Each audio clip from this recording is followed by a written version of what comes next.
Welcome to Beyond County Lines with Daniel and Olivia. Today we're talking about the affordable housing crisis.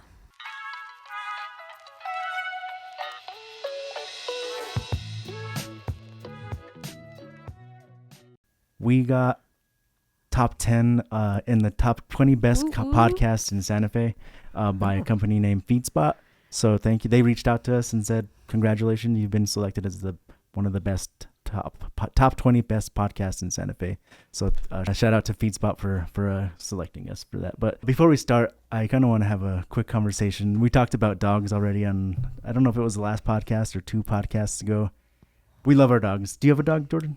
Or any animals? Well, that's interesting to say that. I do have 2 dogs, but I actually manage a small ranch in the southern part of the county. So I have cattle, hogs, goats, geese, ducks, chicken, barn cats, and dogs. So that's the full spectrum. Oh my gosh. Wow. That's awesome, man. I have a German Shepherd. He's named Echo, and I got him about 3.5 years ago from the Santa Fe Animal Shelter. And he's been clingy, but lately he is like right next to me everywhere I go. It's adorable, but when I'm cooking, I trip on him all the time. This last couple weeks ago, he was just by my side and I tripped on him again, and I grabbed his face and I was like, what do you want? What are you doing?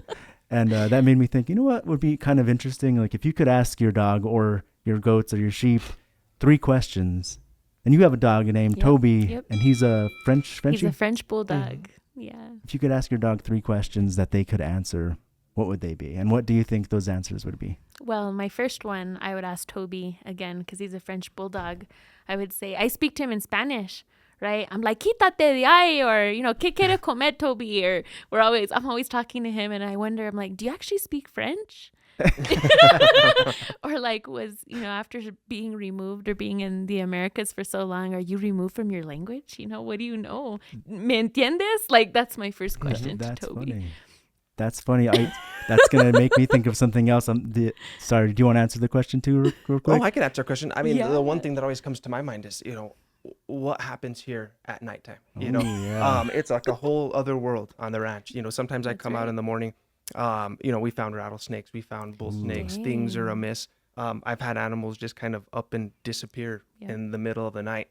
So there is like this strange world that happens in the darkness out there.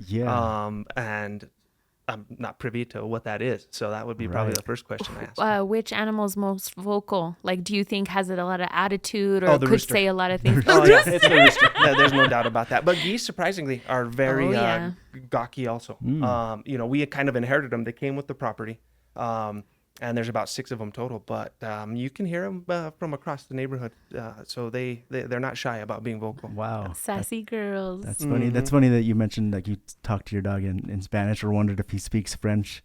When I got my dog, I wondered if he spoke German or understood German, only because I did a video for a correctional facility on their dog, and all of those trained dogs are trained in the German language. Yeah. Right. Yeah. So I was like, so I learned a few commands that I still use from like sitzen, kommen Sie, Platz, and he knows all those commands. But it's kind of funny. Wow. But the one question I would ask my dog is, when I got him, he was super, super thin and missing a bunch of hair because they found him in the forest in Pecos. Rescue? Yeah, he's a rescue, and now he's a chunky German Shepherd. I need to exercise him more. But I would be like, what was your life like before? Because he is so skittish and he's afraid of everything. And I've never had a dog like that's afraid of thunder or fireworks, and he hides in my hamper or in my bathtub when there's thunder or fireworks. It's adorable, but I feel so bad for him. And I wonder what his answers would be. He totally it would help me trauma. understand him more. Come on, Echo.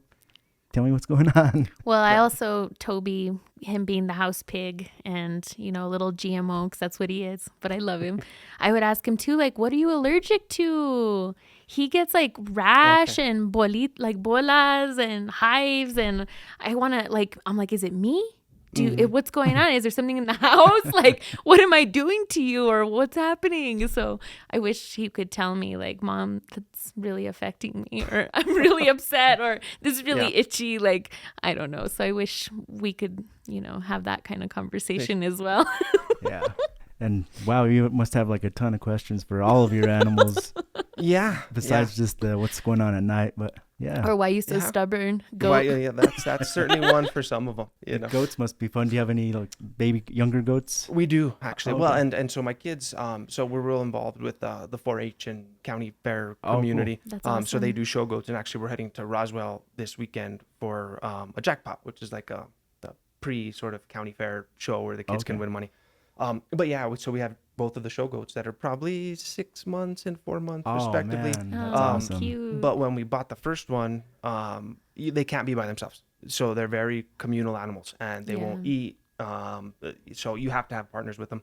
But the first one we bought in Artesia, and then the next one we bought about a month later in Corona. So we had that gap period. So I had to go buy some other baby goats to keep with him. Oh. So he Wow. had some partners in crime. So they've sort of moved on to the pet phase of this. That's you know? awesome, man. But yeah, 4 of them actually now. That's between them. cool. That's cool. All right. Any other questions you would ask No, Toby? no. I think that's all I would want to know Yeah. from Toby. I guess I'd be like, what do you do during the day when I'm not? My dog won't eat if I'm not home either. Mm-hmm. I'll feed him, and I have to like, if I'm running late for work and I need him to eat, I have to sit there, or I'll have to spoil him and put some meat or eggs, scrambled eggs or something in his food. But he will not eat if I leave. He probably would tell you, Daniel, I'm waiting for you. I love you. And the Interesting. cabras, you can't come outside without them food. Oh yeah. Pastura. Oh yeah, the hogs too. You know, they're. Oh, I yes. mean, they can. So the first time we brought them, and the piglets were probably like 3 weeks old, 4 weeks old. And like we have an ATV because it's a 6-acre property, and we were moving them all the way to the other side of the property. And my wife was like, "They're just so cute. You know, I'm gonna carry them," and they squealed bloody murder Oh, for yeah. about 6 acres. And Oh, even my now, God. they think you're coming out there with food, and you can hear them snort from a mile away. Oh yeah, Uh-huh. pigs they're very loyal and they're fun. I raised yeah. a lot of livestock Mhm. up in Taos, and we'd have a big stick that we would scratch their backs, and they were very playful and fun. And Yeah, they all have their quirks, you know. Yeah. The cows are a little bit they're certainly the most mischievous, skittish. Oh wow. Okay. Like even when it took me about 5 different fence variations to try to get fly spray on the cows in the summer Oh because my they can smell it when I gosh. literally walk out of the shop, and I will have to chase them Wow. Oh my gosh. around the fence trying to do it. So it's been a learning experience for sure. Yeah. that's awesome. That's awesome. I was looking at the wrong timer here. We're already 7 minutes in. I knew this was going to be a good topic to talk about. It's fun. It is. But let's go ahead and get to the topic at hand. Do you mind introducing yourself? I always get Yeah. people's titles wrong, so that's why I'm like, could you introduce yourself Yeah, of with course. your name and title? I'm Jordan Barella. I work for Santa Fe County as the Executive Director of Housing Operations. So I oversee the County Housing Authority. Wonderful. Well, thank you for being with us. And I think nationally, when we are talking about the needs in our communities, affordable housing is one of the leading issues that we're seeing, not just in New Mexico, but across the nation. So tell us, I think, a little bit about the work that you do and what kind of assistance there is for residents when it comes to housing. So Santa Fe County traditionally has had a number of different programs, divisions that have an impact on affordable housing. And probably since about 2023, we've really tried to expand that. And so on a day-to-day basis, though I do manage the Housing Authority, I kind of touch all of the aspects of affordable housing programming and planning that the county does. So at the Housing Authority, you know, that's traditionally a 100% federally funded program. There's a level of not only regulatory oversight at the county and state level, but also at the federal level. We report to the HUD regional office as well as the Albuquerque field office. And we have traditional public housing programs where we own and operate 3 housing developments in central and northern Santa Fe County. We get subsidized through the federal government to do that. But essentially you're functioning like a landlord is, right? We have about 200 units. 98% of the people that we serve are considered extremely low income. So you're talking people at 30% of AMI or below. And those facilities have been up since the late 70s, early 80s. So they've been there some time. And what's AMI? AMI is area median income. Okay. So, you know, HUD publishes those numbers every year. Basically, it determines income limits per household size for a geographical area. So this would be the Santa Fe statistical metropolitan area. And that's usually the basis for any housing program. You determine to say, are you affordable? Are you moderate income, low income? AMI is the baseline number that you would use to make those calculations. And then we also have the Section 8 programs. The Housing Choice Voucher is the current name. But essentially, people through that program would lease on the private market. So they would have to find a private market landlord. They pay about 30% of their adjusted income towards rent, and then the housing authority through federal dollars subsidizes the difference. So they're able to stay in those units. And we have the regular Section 8 program that's pretty much open to anybody. We also have a program specific for homeless veterans. That's the VASH program. We operate a mainstream voucher program, which is for people under the age of 62 with a disability. And just recently, though it hasn't taken off quite as well as I've hoped, we have an FYI program, which is Foster Youth to Independence. And so that's vouchers specifically for youth between the ages of 18 and 24 who have or are about to phase out of the child welfare system and are at risk of becoming homeless without that housing subsidy.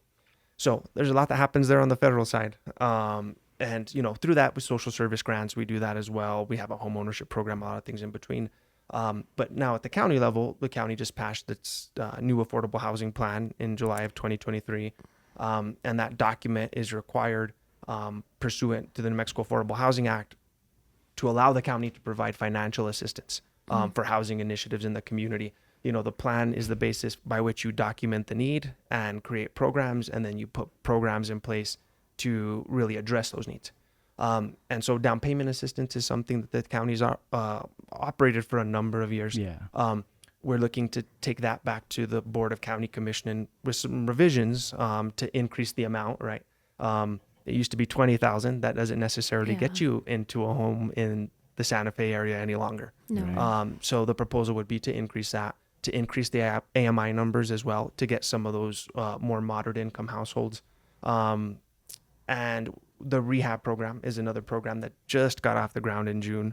And that really focuses more on the preservation of affordable housing in the county. And that one, sorry to interrupt you. That's the one that it sounds like we're speaking another language with the HRE. That's the acronym. And what does it stand for? The Housing Rehabilitation and Energy Efficiency Program. And can people still apply for that? Or people can still apply. And actually, we've had an outpouring of applications. So applications open June 4th, and it's all. We have an online system for intaking applications, so we use that as the baseline. And right now, between applications we've actually received that are completed and those that are partially done, we have about 220 applications in the system. So there's been a huge need from the community in that regard. That's exciting. And you know, a lot of other housing programs that the county has, inclusionary zoning, which is a land use function, down payment assistance, that really focuses more in the county's growth areas, right, where you're seeing new single-family housing developments. Rehab is the one program that touches the more rural communities, smaller communities in northern, eastern, southern Santa Fe County. And most of the applicants that we get are people over the age of 62 that are on fixed income, either that be a pension or retirement, that have lived in a home for, you know, potentially generations, if not that minimally decades. But now, you know, they need new roofs, they need new stucco. The homes are falling apart, and they do not have the financial means to be able to address that. One thing I wanted to ask is, and maybe I don't know if this is the right platform for this question, or if you're the right person to ask, but Santa Fe is ridiculously expensive. I rent an apartment now, a 2-bedroom, and this is, I think it's pretty standard across the whole city. And I get paid pretty decently, but I can barely afford a 2-bedroom house. It's, I think, $2,400 a month for a 2-bedroom, and anywhere I'm trying to find a place to move out of. I mean, to move to, and everywhere I see is like $2,400 in the city, and it's freaking ridiculous. It is crazy. Is there anything that could help somebody in that situation asking for a friend? So as far as everything that's available as far as programs and financial assistance, it really all falls back to that AMI number, right? So it really depends. Traditionally speaking, in the state of New Mexico, you know, HUD defines what's low income. And so federal dollars that we receive from HUD can only be applied to people that are low income, and that is 80% of AMI or below. For a very long time in the states had the ability to define moderate income, and that's always been, you know, over 80 and up to 120%.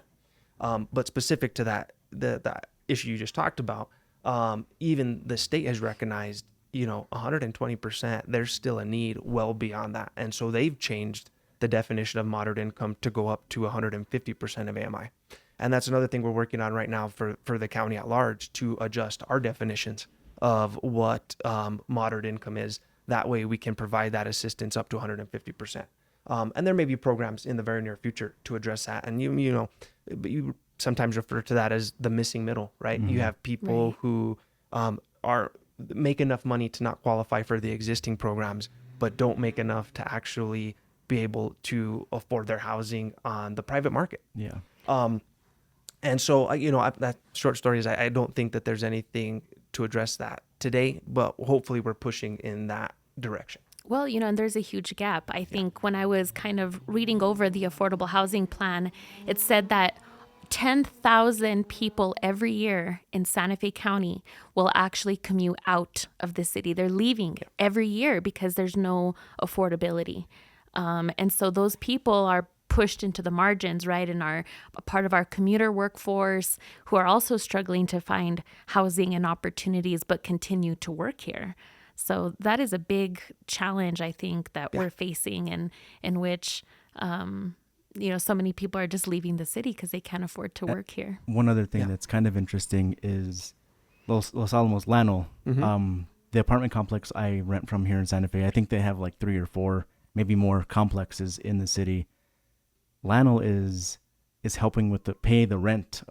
They're subsidizing part of the rent for those people that work at Llano to rent here in Santa Fe. So we have a lot of people in my complex. All of them have Texas plates. Every single one of them have Texas plates.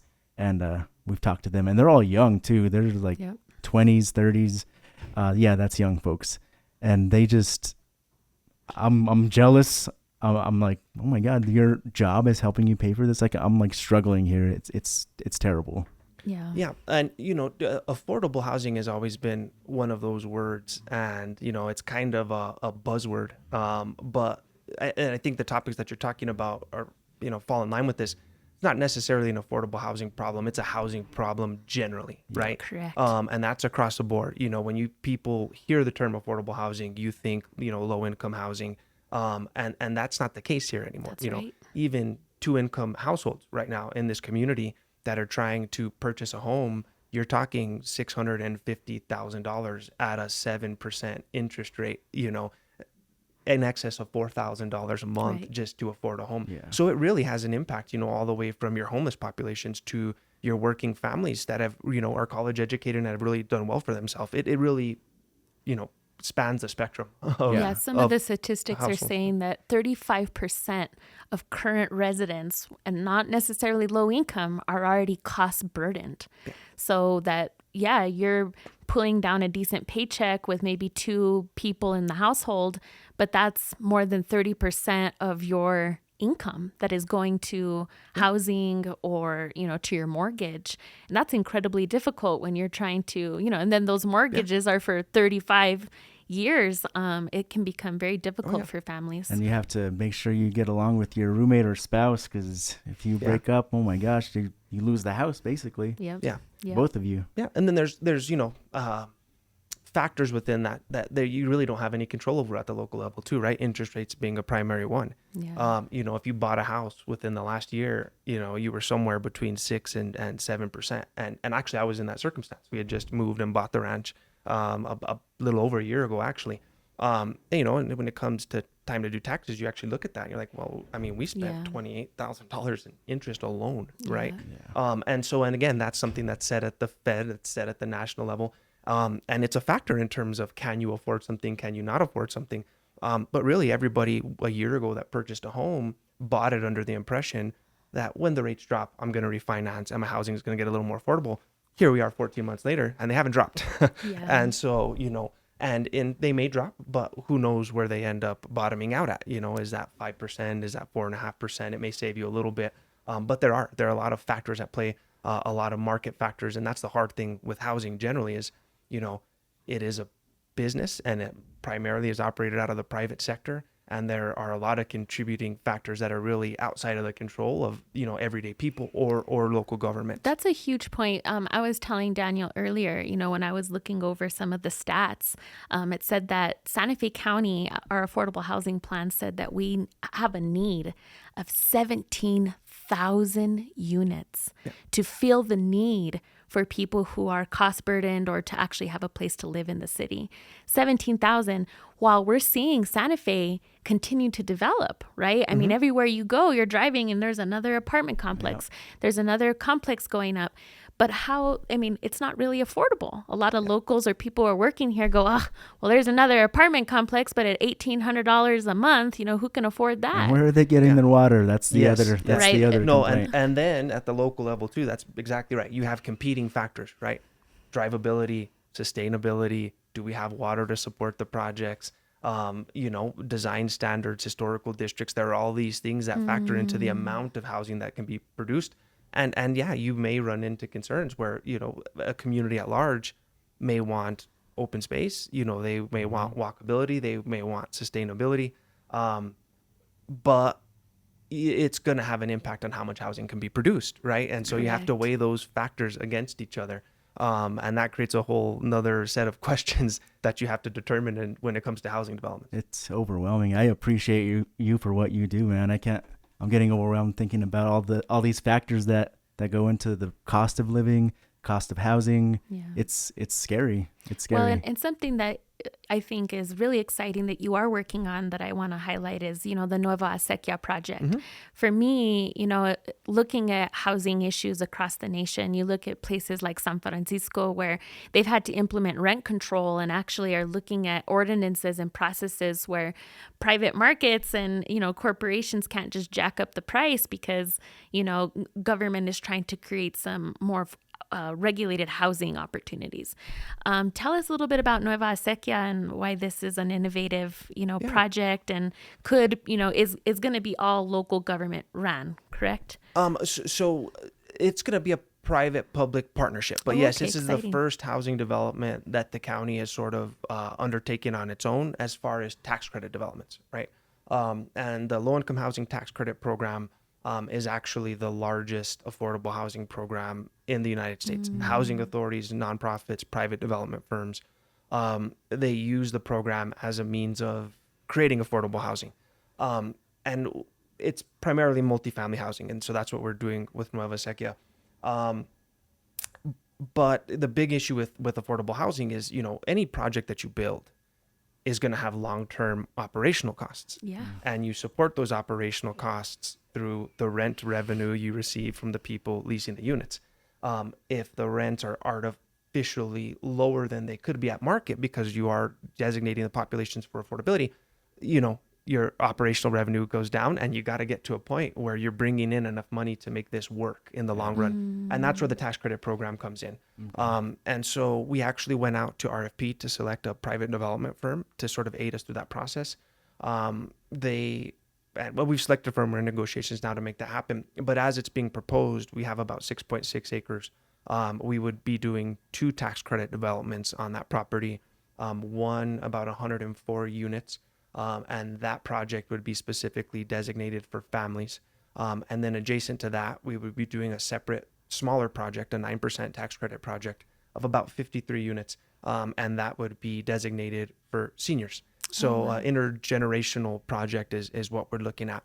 And there's a lot to it. It takes years in the process, even in terms of getting the tax credits, which are actually the financing method for projects like these. You can only apply once a year, and it's extremely competitive. So, if you apply in January and for some reason your project isn't awarded, you're out a whole nother calendar year before you can even put back in to request financing for that project again. And then again, you may get some financing through the tax credits, but a lot of these projects also have gaps. And then it's getting creative. Can we get $1 million or $2 from a private firm? Can we get funding from the New Mexico Mortgage Finance Authority? There's a lot of gap financing programs there, but you really have to stack a lot of sources to make that work as well. Looks like we're just about out of time. Is there anything else, what do you think would be like the most important thing to tell to share with our listeners and our viewers? Well, I would just say, the county, I think, is taking some significant steps towards addressing these issues. And like we've kind of talked about, they're complex, they're multifaceted, but across the board, the board's allocated, one program we didn't talk about was developer assistance. That was one of the first ones we got off the ground. The board's appropriated about $4 million. And that's the county acting as a financier of affordable housing projects. Like we just talked about those gaps that exist. Now the county can bring money to the table to make sure a project that wasn't feasible before can likely be feasible with financial aid from the county. Rehabilitation, we're working on that. Down payment assistance, we're working on that.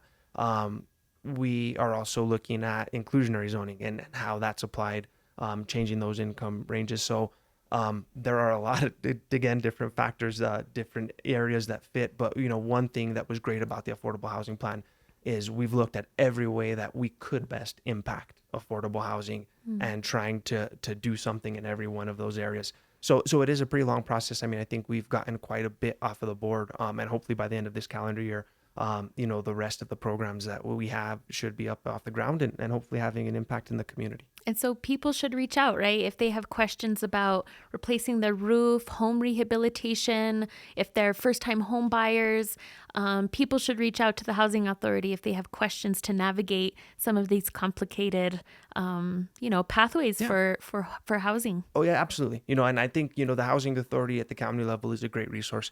We do everything from working with private developers on home ownership stuff to working with, Interfaith and the LifeLink on emergency housing services. And so we do get inquiries, everyone from, how do I qualify as a first-time home buyer to I have a family member in emergency circumstance, they're living in a car, what options are available for us to get them housed.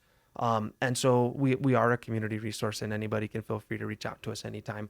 And, we may not have the answer, but we will certainly get you to the entity that specializes in getting you that answer. Thank you so much for joining us. I really appreciate you. And I think this is going to be one of the best podcasts we're going to publish so far. Yeah. Thank you for having me. Yeah. I appreciate it. Don't forget to follow us on Facebook, Santa Fe County, and all the podcast platforms, Spotify, Apple Podcast, Amazon Podcast now, and iHeartRadio. Beyond County Lines with Daniel Olivia.